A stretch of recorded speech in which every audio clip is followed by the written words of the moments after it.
The skinny girl stood on stage clutching a battered violin. Her faded dress hung loose on her small frame. The crowd snickered. One boy pointed, whispering loudly, "What's she going to play on that piece of junk?"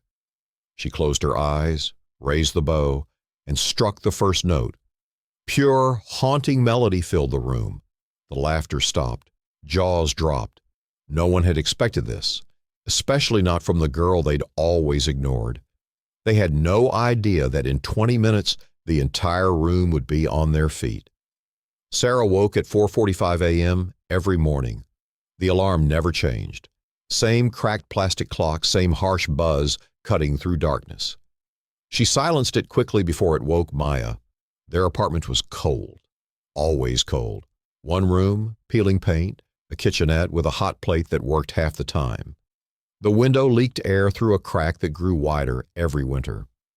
Sarah glanced at Maya, still asleep on the fold-out couch. At 12, her daughter looked younger, smaller than other kids her age. Too thin, too quiet, too used to going without. Sarah dressed silently in her cleaning uniform, gray, faded, patch on the knee that didn't match. She made breakfast on the hot plate, toast from day-old bread, cheap margarine, a single egg split between two plates. She left Maya's portion covered with a paper towel and a note. "School at 8. Love you." Then she walked 3 miles to her first job at Green Valley Elementary, the same school Maya attended. Sarah mopped floors, scrubbed toilets, emptied trash before students arrived. When kids started filling the hall, she kept her head down. She didn't want Maya seeing how the teachers looked past her, how the other parents never made eye contact. Her second job started at 5 p.m. at Denny's Diner on the edge of town. Dishes, floors, bathrooms. 10-hour shifts that left her hands raw and her back screaming. She walked home at midnight, legs heavy, feet swollen in worn-out shoes. Maya was different from other kids. She didn't run or shout. She sat alone at recess watching others play, sketching in a tattered notebook. She kept to herself, moved through the world like she was trying not to be noticed. Their ritual was simple: eat, sleep, work, survive. Until that Tuesday in November. They passed Kim's pawn shop on their way home from the bus stop. They'd walked by it hundreds of times before, but today, Maya stopped suddenly. Sarah turned back. "What is it?" Maya pointed at the window. There, sitting on faded blue velvet, was a violin, not new or expensive, scratched wood, slightly warped, strings that needed replacing. But Maya stared at it like it was made of gold. "It's beautiful," she whispered. Sarah saw the price tag, $50. Impossible. Rent was due. The electric bill had a red stamp on it. Maya needed new shoes, but she couldn't forget her daughter's face, the way Maya's eyes had lit up for the first time in months. 3 weeks later, after skipping lunches, taking extra shifts, and selling her only good coat, Sarah returned to the pawn shop. The violin was still there. The owner looked surprised when she counted out crumpled bills. "You want a case? It's extra." "Just the violin," Sarah said. That night, when she presented it to Maya, the girl's hands trembled as she touched the wood. "How do I play it?" she asked. "I don't know, baby. But we'll figure it out." Maya started teaching herself using videos on the free library computers.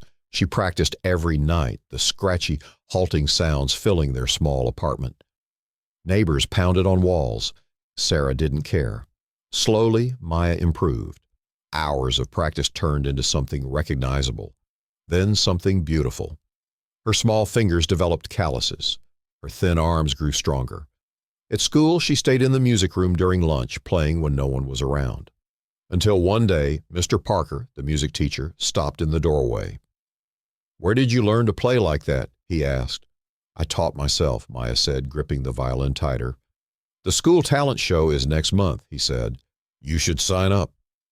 That night, Maya told Sarah about the conversation. "Do you want to do it?" Sarah asked. Maya nodded, eyes nervous but determined. "I want them to hear me, just once." For the next 3 weeks, Maya practiced harder. She wrote her own piece, simple but haunting. Sarah listened every night, pride mixing with worry. She knew how cruel the world could be. The night before the show, Maya played her piece one last time. "What if they laugh?" she asked quietly. Sarah took her daughter's face in her hands. "Then you keep playing. Your music isn't for them, it's for you." But as she tucked Maya in, Sarah wondered if she'd made a terrible mistake. The day of the talent show arrived. Sarah requested time off from both jobs, something she'd never done before. She ironed Maya's only good dress, a pale blue hand-me-down from the church donation box. She braided Maya's hair carefully, each strand woven tight, secured with their last rubber band. "You look beautiful," Sarah told her. Maya clutched her violin case. Really just a cardboard box Sarah had reinforced with duct tape and lined with an old t-shirt. The school auditorium buzzed with excitement. Parents in nice clothes chatted while kids in sequins and pressed pants practiced backstage.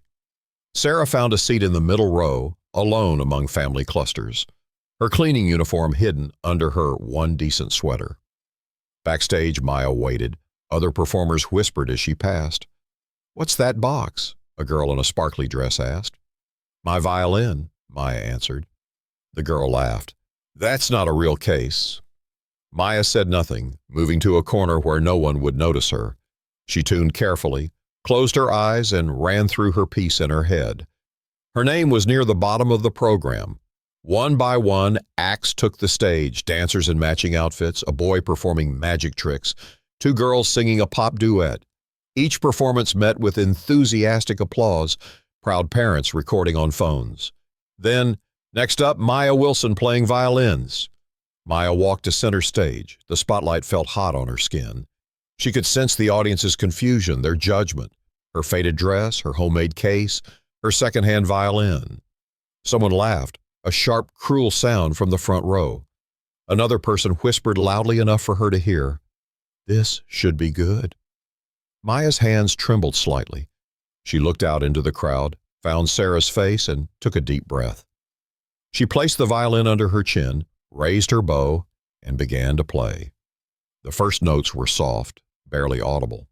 She'd written the piece herself, a melody born from late nights and determination. It spoke of loneliness, of going unheard, of wanting to be seen. But as the song continued, the audience's reaction wasn't what she'd hoped for. Chairs creaked as people shifted impatiently. Two boys in the front row snickered. A woman rustled loudly through her purse. The principal checked his watch. Maya played on, each note perfect, each phrase exactly as she'd practiced. But no one was listening, not really. When she finished holding the final note just as she'd rehearsed, there was only scattered obligatory applause. She bowed quickly and walked off stage, her face burning. The next act, the school dance team, bounded on, and the crowd immediately perked up, clapping along to the upbeat music. Sarah met Maya backstage, her heart breaking at the sight of her daughter's downcast eyes. "You were beautiful," she whispered. Maya didn't cry. She simply nodded, packed her violin, and said, "Can we go home now?" For weeks after, the violin stayed untouched in its makeshift case. Maya went to school, came home, did homework, but the music had gone silent. Sarah would find her staring at the violin sometimes, but never touching it. "Do you want to play?" Sarah would ask. "Not today," Maya always answered. At school, things got worse. Kids who had ignored her before now had ammunition. "Hey, Squeaky," a boy called in the hallway. "Play us a song on your trash fiddle." Maya kept her head down, became smaller, quieter. She stopped going to the music room at lunch. One evening in January, Sarah returned from work to find a flyer posted on the community board near their bus stop. City Youth Music Competition, ages 8 to 18, all instruments welcome. The grand prize, a full scholarship to the prestigious Westside Music Academy. She tore it down and took it home. "I'm not good enough," Maya said when Sarah showed her. "They didn't listen," Sarah replied. "That doesn't mean you're not good enough." That night, Sarah heard it. The soft sound of the violin being taken from its case. One note, then another, hesitant at first, then growing stronger. Maya practiced in secret at first, only when she thought Sarah was asleep. Then, openly, hours each day after school. She rewrote her piece, made it deeper, richer, It wasn't just about loneliness anymore. It was about finding your voice even when no one wants to hear it. 2 days before the competition deadline, Maya looked up from her violin. "I want to try," she said. Sarah nodded, throat tight with emotion. "Then we will." The competition was held downtown at City Hall, a world away from their neighborhood. Maya wore the same blue dress. Sarah had polished her violin with olive oil to make the wood shine. They arrived early. The lobby was filled with kids in expensive clothes carrying gleaming instruments in professional cases.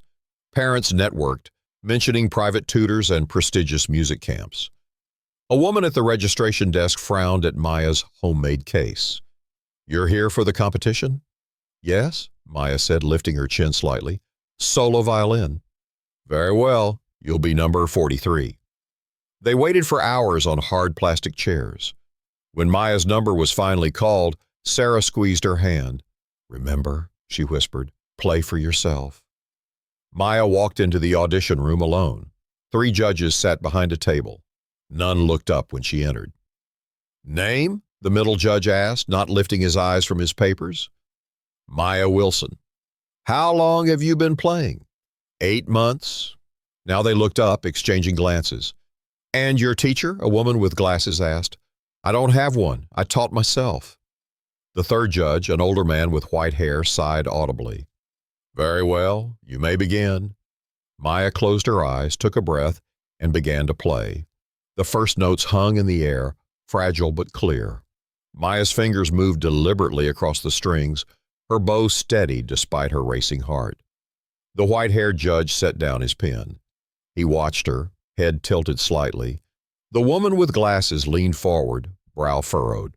Maya's piece built like a conversation. It wasn't technically perfect, but it had something teachers couldn't impart: raw honesty. As she held the final note, the room had gone completely still.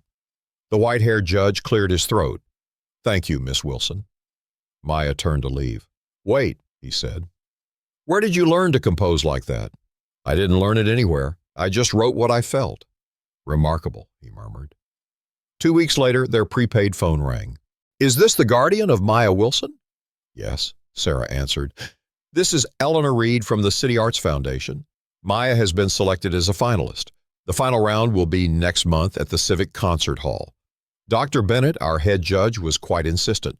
We'd also like to offer Maya weekly mentoring sessions, at no cost, of course."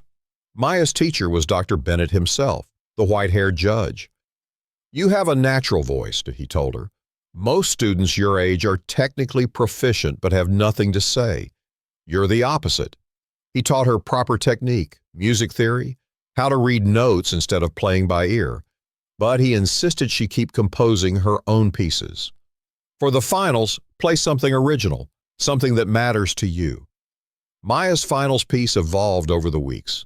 It began with the same lonely theme, but transformed it before resolving into something stronger. "What's it about?" Dr. Bennett asked once. "Being invisible," Maya answered. "Until you're not." The Civic Concert Hall was grand. Crystal chandeliers, red velvet seats, a polished wooden stage.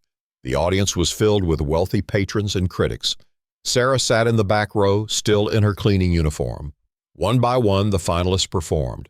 Technical perfection, polite applause after each. Then, our final performer, Maya Wilson, playing an original composition. Maya walked onto the brightly lit stage. She could feel their surprise, their assumptions.